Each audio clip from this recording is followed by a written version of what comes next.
Every so often, I do a market update talking specifically on what's going on in the new construction space here in Alaska, because that is something that I hear from you guys all the time, especially if you're trying to look at moving up here, you're not really liking what you're seeing. And I get the question, well, should we be looking at building our own home in Alaska instead?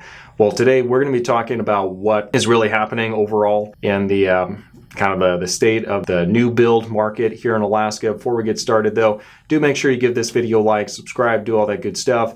And if I haven't mentioned already, my name is Jamin Goecker. I'm an associate broker up here in Alaska, and my mission is to help you to build an intentional and significant legacy for yourself and your family by coaching you in real estate. All right, so we've got a lot of numbers today, so pardon me if I'm kind of reading off a bit of a screen more so than usual. But let's take a look first at what's going on in Anchorage, and then we'll take a look and see what's going on in the Mat-Su Valley. And then we're actually going to narrow down even further and look and see what's going on in land in both these markets as well, comparing the year to date compared to where we are currently. Now, the first thing I want to say is just across the board for all of Alaska, we're seeing a drastic cut in the amount of properties that have actually sold. This time last year, there was about 2,700 homes across the entire state that had sold about this time of year, which is beginning of June.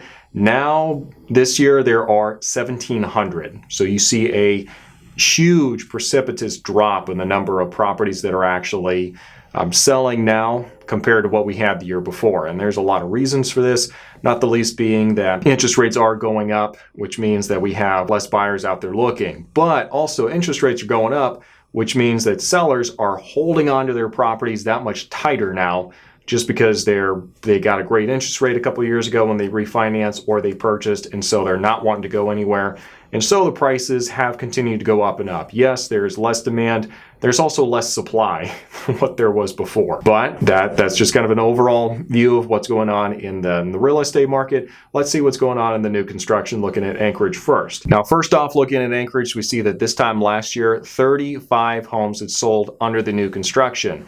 This year, year to date, there are 29, okay? So let's remember that. We're seeing a slight decrease in the number of properties that have actually sold, which is kind of in line with what we see for the rest of the state, just in general in the real estate market. Now, looking also at the percentage of the homes that are selling in Anchorage compared to the overall new construction homes that are selling across the entire state. This time last year was about 14%. And this year it's 16%. So a little bit of an increase, but that's kind of within the margin of error though. Now, the average sold price, which I know is something that near and dear to everyone's heart. So let's take a look at that. The average sold price for homes in Anchorage this time last year, year to date, went from about $715,528 to this year of $763,035. So we are seeing a pretty sizable uptick in the overall average sold price for new construction homes in Anchorage, which that's not a huge surprise, just given everything that we know about the cost of building and, well, I was going to say cost of increasing land, but I'll save that surprise here for later. One other thing real quick, the average square footage for the homes in Anchorage went from about 2,539 square feet this time last year to about 2,473 square feet this year. So a bit of a decrease, not a huge difference though. And the days on market went from 52 days on market this time last year to 72 days this year, which means the properties are sitting on the market longer than they were before. But we also see that the cost of overall average sold price is continuing to go up. So I'm not really seeing that as a weak indication anytime soon. Let's take a look at what's going on in the Mat-Su Valley now. Now, for those of you who weren't aware, the Mat-Su Valley is really where the lion's share of all the new construction actually happens in the entire state of Alaska. The majority of it is just condensed into the Mat-Su Valley because that's where, first off, it's close to the biggest population center, and secondly, is very favorable to new construction and just business overall in general. So let's take a look at the stats though. So this time last year, in 2022 for new construction, there were 183 homes that actually sold that were new construction. This year, it's 138. So we are seeing, again, kind of a proportional drop in the number of properties that are actually selling. Now, looking at the percentage of the properties that are selling compared to the overall number of properties that have actually sold, it went from 74% this time last year to 75% this year. So again, not a whole lot of changes going on there as far as the makeup for where properties are actually selling. It's staying pretty proportional. It's just everything is like shrinking together though. Now for the average sold price. Now this is kind of interesting. We'll spend a little time and talk about this. This time last year, the cost of an average sold new construction property in the Matsu Valley was approximately $480,000. Now, obviously, that's significantly cheaper than what we had over in Anchorage. This year, it's about $465,000. Now, some of you are like, this is it, everything's dropping. Let's jump in here. Let's take advantage of this. Let's pump the brakes, a little time out here. What we're seeing, though, is that the square footage of the average sold price of the new construction homes is actually going down, okay? Because the average square footage for a home this time last year was just under 2,000 square feet. And this year, it's just about 1,800 square feet. So it's actually gone down by, on average, about 200 square feet less per house is what the average is right now. And when we do that, that means the average price per square foot, which I hate doing anything by average per square foot. And that's because I see a lot of agents really misuse that metric and they try to use it in a lot of weird ways that it's not meant to. It's really just lazy research, the way I usually see it being used. It's applicable here though, and anyway, we see the average sold price per square foot went from about $241 per square foot to this year, $264 per square foot. So we're in fact not seeing a decrease in the average sold price.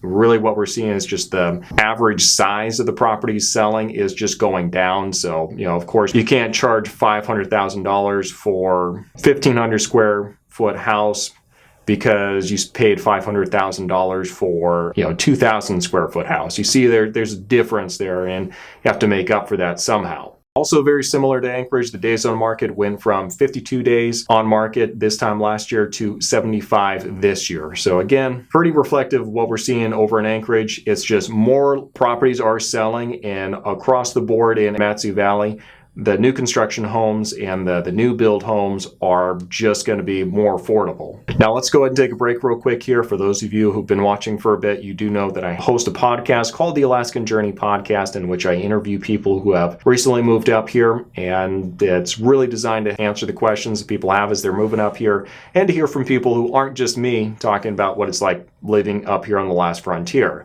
If that's something that would benefit you, do make sure you go check that out in the description section down below and enjoy. Now let's go ahead and talk about what's going on in just the straight raw land, looking first at Anchorage and then looking over in the Matsu Valley, because we know raw land is going to impact the cost of new construction here in the area. So again, looking at Anchorage, we see that the number of overall pieces of just raw land that's sold in Anchorage this time last year was 100. So there was 100 this time last year. This year it is 58. So pretty sizable decrease. This time last year, the overall number of year-to-date pieces of raw land that's sold in Anchorage overall for the entire percentage went from 11% this time last year to 9% this year. So we do see a bit of a decrease there. Now the average sold price went from about $163,000 this time last year to about $131,000 this year. And that's pretty favorable, because this time last year as well, 1 acre was the average size of a lot that was selling in Anchorage. And this year, it's 4 acres. So I don't know if that just means that the pieces of raw land that are selling last year were just that much more expensive. Maybe they were more around Potter's Marsh and kind of the south side Rabbit Creek area. And this year, maybe it's not those pieces of land that are selling. But either way, land in Anchorage, at least on paper, looks like it's getting less expensive, and it's also becoming more available. Now, days on market is kind of negligible when we're looking at raw land, but the days on market for this time last year is about 158, and this year it's 152 for those that have actually sold. Now let's take a look at what's going on in the Matsu Valley. Now the Matsu Valley is, again, where a lot of the new construction happens, so it's not surprisingly a place where we're going to see a lot of raw land being sold. So this time last year, there was 375 pieces of raw land that's sold overall in the entire Mat-Su Valley. And this year, it's about 275. So yes, we are seeing a drop in the number of properties that have sold compared to what we saw over in Anchorage. Not as steep, but we are seeing it. Now, looking at the percentage overall, it was 42 this time last year, and it's 42 this year. So no change there. Average cost for a piece of land over in the Mat-Su Valley this time last year was approximately $72,000. And this year, it's approximately $83,000. So we do see the increase in the average price for just raw land over in the Mat-Su Valley. And we're also seeing that the average size for raw land over in the Mat-Su Valley went from 9 acres this time last year, just for the average, to 8 acres this year. So seeing that it is getting more expensive just across the board, just as an average. And we are seeing that the size of the lots are shrinking just a little bit here. Again, this can change year to year just based on what size the lots are when they're selling, but that's just what the averages are showing us. Last but not least, we see the average days on market went from about 168 days on market this time last year to about 134 this year. So we are seeing actually fewer days on market for the properties that are here in the Mat-Su Valley, which really does tell me that there is demand for pieces of raw land, and this does hold true with what my experience has been, that if it's a piece of raw land in a desirable area, it's getting bought up, and people are kind of saving it for a rainy day, even if it's just a builder who's trying to just buy it and then just have this set aside for when they do decide to build on it later. So what does all this mean? Well, it does mean that really across the board, we are seeing new construction and kind of these new build properties kind of holding their own. And in their respective markets, I'm not seeing any big shifts one way or the other. If I saw suddenly the Mat-Su Valley or Anchorage suddenly shot up and they're producing like 80%, 90% of the new construction, homes going on in the overall market, I might be a little concerned about that. That's really not what we're seeing though. We're seeing that everything is staying proportionally from what we saw the year before. So I'm not seeing new construction being anything that is going to create any kind of instability in the entire market. So that might be the biggest thing we're seeing here. Also, new construction in the Mat-Su Valley is by and large going to be much more affordable than you're going to have with new construction over in Anchorage. So this has been your update for what's going on in the new construction. If you're considering building a home in Alaska, do feel free to reach out to me. I'd be more than happy to talk and just kind of share what it is I know about that and see if it's going to make sense for you. But thanks for watching. We'll see you next time.